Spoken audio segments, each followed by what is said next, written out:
Bismillahirrahmanirrahim. Assalamu alaikum wa rahmatullahi wa barakatuh. This is Mr. Abdulrauf Abbas, your economics teacher from Ss1 Model College. How are you at home? I hope you are coping with your studies. We pray that Allah should increase also in knowledge. Inshallah, last week we discussed about partnership. We look at the meaning, the types of partnership. Not only that, we also look at the meaning of types. We have mentioned limited partner, general partner, active partner, nominal partner, and dormant partner. So, and we also look at partnership deed, and we also stated all those information which are contained in the partnership deed. So, inshallah, we want to look at company. Company. What is company? A company can be defined as a legal person. A company can be defined as a legal person or entity created by the association of number of people in accordance with the law for the purpose of putting their capital together in order to set up a business venture. So let us look at the meaning of the definition we have just said. A company can be defined as a legal person or entity. All the business we have been discussing with you, sole proprietorship and partnership, I've been saying that the two are not legal entities because the owners are not separated from the business.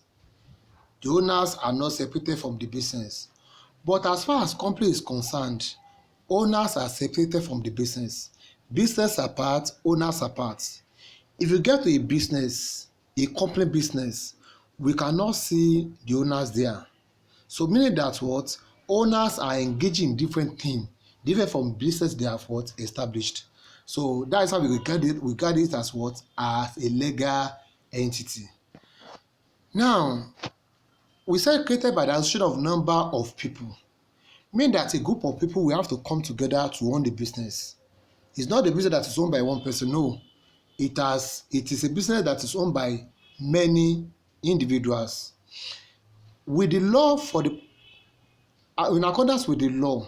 So as we have said, a company has a formality that is they has legal requirements they need to follow before they can be established. For example, now in Nigeria, there is a government parastatus we call CAC, Corporate Affairs Commission. Corporate Affairs Commission is a government parastatus that is saddled with the responsibility of establishing company. So all the laws they are going to follow after they have gone to the CAC is going to make it known to them. So meaning that what the company before it can be established has some laws to follow. So not only that, they put their capital together. So the members will put their capital together for the purpose of what? Of establishing the business. And we should not forget that what? The purpose of establishing the business is to make profits. That's their guiding principle. Now, examples of limited liability companies are Guinness Nigeria PLC. So it's a company. First Bank PLC is a company. Cadbury PLC, that is company producing Bonvita, is also a company, and so on. So that is what is meant by company. So in this definition now, we should have this in mind that what? A company is a legal entity, that is, the business is separated from the owner. Then also, a group of people will come together to establish business. And not only that, there are some laws which are to be followed by what? By the company before they could be established. Then also, the members will put their capital together for the purpose of establishing the business. So let us now look at the types of companies. What are the types of company? There are two types of company. We have one, unlimited liability companies.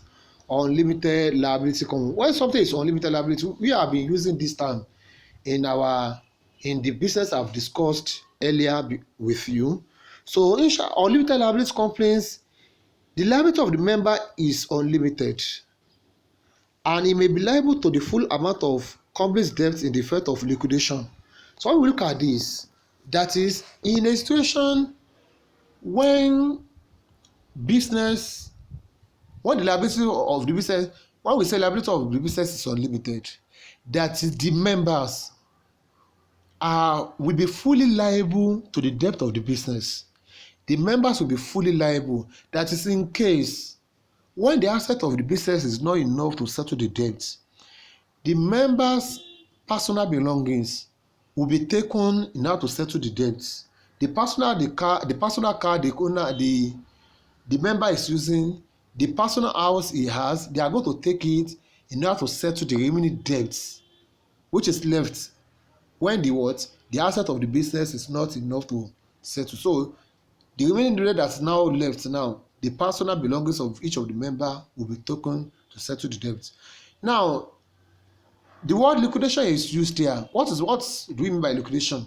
Liquidation is the winding up or the coming to an end of a business. The coming to an end of a business. So liquidation, we are going to have liquidation in case when there is much debt for the business, which the business could not pay. So in case of that, then the business will be brought to an end, and that's what is referred to as liquidation or winding up. Now, let us now look at limited liability companies.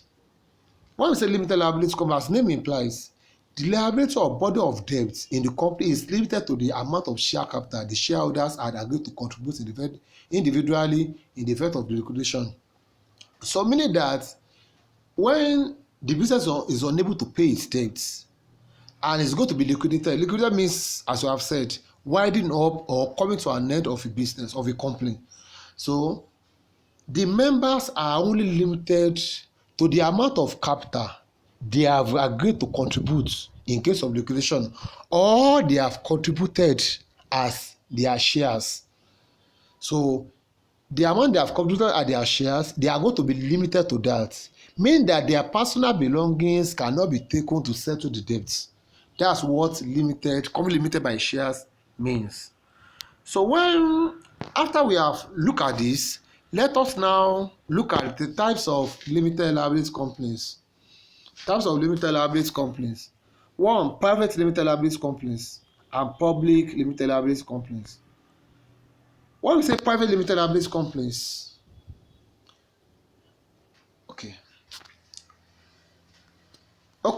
limited liability companies. So it has two types. We have company limited by guarantee and company limited by shares. So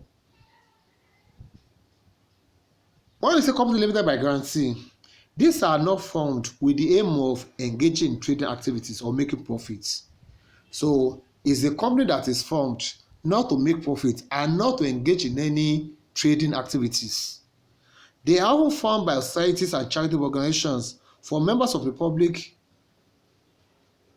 to promote and develop certain interests or professions. The purpose of engage or establishing this is to promote certain interests or professions. Like for example now, when we see that maybe the schools do not have enough facilities to cater for our children, we might see an organization that will go ahead in establishing a foundation just to cater for the interest of schools, in order to provide enough facilities for them. So that is in order to develop or promote certain interest in education. So that's that on that. So let us move on. Guarantee companies are usually formed for the furtherance of arts, science, education, religion, and charity, just to promote and develop certain interests in either arts, science, education, religion, and charity. So that's the purpose of so in this case, members of this company now, they are only limited to the amount of capital they agree to contribute in case of this company being liquidated. So in case of this company being liquidated now, members will now come and in donating the amount which you have agreed earlier to donate for the business, in order to save the business from liquidation. That is guarantee. Another one is companies limited by shares. These are the companies in which the liability of the shareholders is limited to the full value of the shares they have acquired. Now, what is a share? What do you mean by share? Share is the unit of capital of a business which is owned by shareholders. For example, now a company is having capital to run the business. So when this capital is now broken down into smaller units, each unit is referred to as share. When capital of a business is broken down into smaller units, each unit is referred to as share. So a person now become a shareholder when he is able to buy share of a company. A person will become a shareholder when he has bought a share of a company. So now, so when we are now saying a company is limited by a share, it is that the members of the company are limited to the amount of shares they have acquired. So meaning that in case of liquidation or problem happening to a company, they can only lose their shares. They cannot lose more than that. Their personal belongings cannot be taken to what? To settle the debt of a business. So that's that on what? On companies limited by shares. Let us now look at the types of limited liability companies. So number one, private limited liability companies. Private limited liability companies. This is defined as one which by its articles restrict the right to transfer its shares. Restrict the right to transfer its shares. So mean that in the business, the members will not be allowed to transfer their shares to another member except with the consent or permission from the members generally. Not only that, limit the number of shareholders from 2 to 50. The minimum number of private company is 2, while the maximum is 50 according to law. Not only that, prohibit any invitation to the public to subscribe to its shares. Meaning that in this private company, it is not allowed according to law to invite members of the public to buy their shares. It's not allowed. So members of the public cannot be invited to buy their shares. Not only that, its name must end with limited or Ltd. Its name must end with limited or Ltd. So any company that is saying that its name is ended with Ltd or limited, then such a company is what as what? Private limited liability companies. Then so let us now move to number 2 now, public limited liability companies. This is defined as one which by its articles allows the public to subscribe to its shares. Allows the public to subscribe to its shares. Mean that it is allowed for the members of public to buy the shares of public company. They do advertise their what? Their shares in case they want to sell shares on radio, on television, in the newspaper, in calling the members of public to buy their shares. So it is allowed according to law for the public company to invite members of public to buy their shares. Not only that, must have a minimum of 7. Must have a minimum of 7. So meaning that the minimum number of public company is 7. But the law does not prescribe maximum. Maximum number is not prescribed. Meaning that it can be any number. So they don't have any maximum number. So, and its name must end with PLC, e.g. Senate Bank PLC, First Bank PLC. Any bank or other companies, any bank or other businesses operating company that has PLC at the end of their name, they are referred to as public limited liability companies. So that's that on that. So now let us now move to differences between private and public company. Difference between private and public company. So they have a lot of differences. So let us now look at those things that have been written. Number 1, private limited company. Shares are not easily transferable except with the consent of their members. Shares are not easily transferable except with the consent of their members. So that is what the law requires, that in case one of the members want to transfer its shares, it has to seek the consent of other members before it can be allowed to do so. But under public limited liability companies now, shares are easily transferable without any consent. They are easily transferable. One of the members who has considered to sell the shares can easily sell it to another shareholder without seeking consent or permission from any other member. Then number two, private company has a minimum number of 2 people as shareholders. A minimum number of 2 as shareholders. But under public company, the minimum is 7. Minimum is 7 shareholders. It should not be less than 7. So number 3, it has a maximum number of 50 owners, meaning that private limited company has 50 shareholders. That is, the maximum should be 50. They cannot be more than 50 according to law. Under public company, they don't have maximum number. That is, the law does not prescribe any number to be their maximum. Number 4, the public is not allowed to subscribe for its shares. So meaning that under private company now, the members of the public cannot be invited to buy the shares. They are not allowed to invite the members of the public to buy the shares. Under public limited companies, the public is allowed to subscribe for its shares. They are allowed to invite members of the public to buy their shares. Then number 5, the word limited or LTD must end its name. So every private company must have its name ended with either limited or LTD. But under public company, the abbreviation PLC must end their name, and that's why we have First Bank PLC, Cadbury PLC, that is company producing Bonvita, Nestle PLC, company producing Milo. So all this now, they must have their name ended with PLC. Then number 6, it is owned and controlled by those who contributed the capital. So meaning that the private company is going to be owned and controlled by those who contributed their capital. So that is that on private company. But in public company, it's owned by the shareholders and controlled by the board of directors selected by them. So public company is owned by shareholders, but those that are going to be controlling it, they are board of directors. And that is why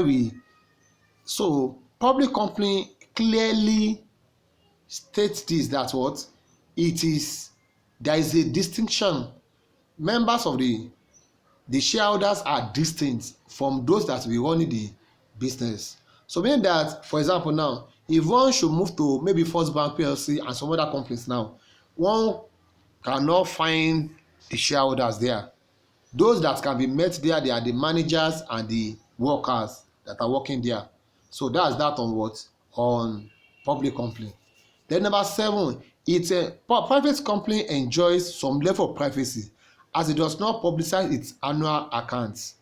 So meaning that as far as private company is concerned, they are not required under the law to publish their financial statements at the end of their financial period.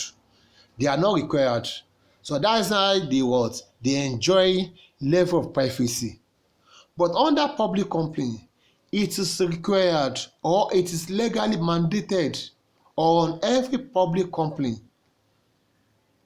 to publish their accounts at the end of their financial period.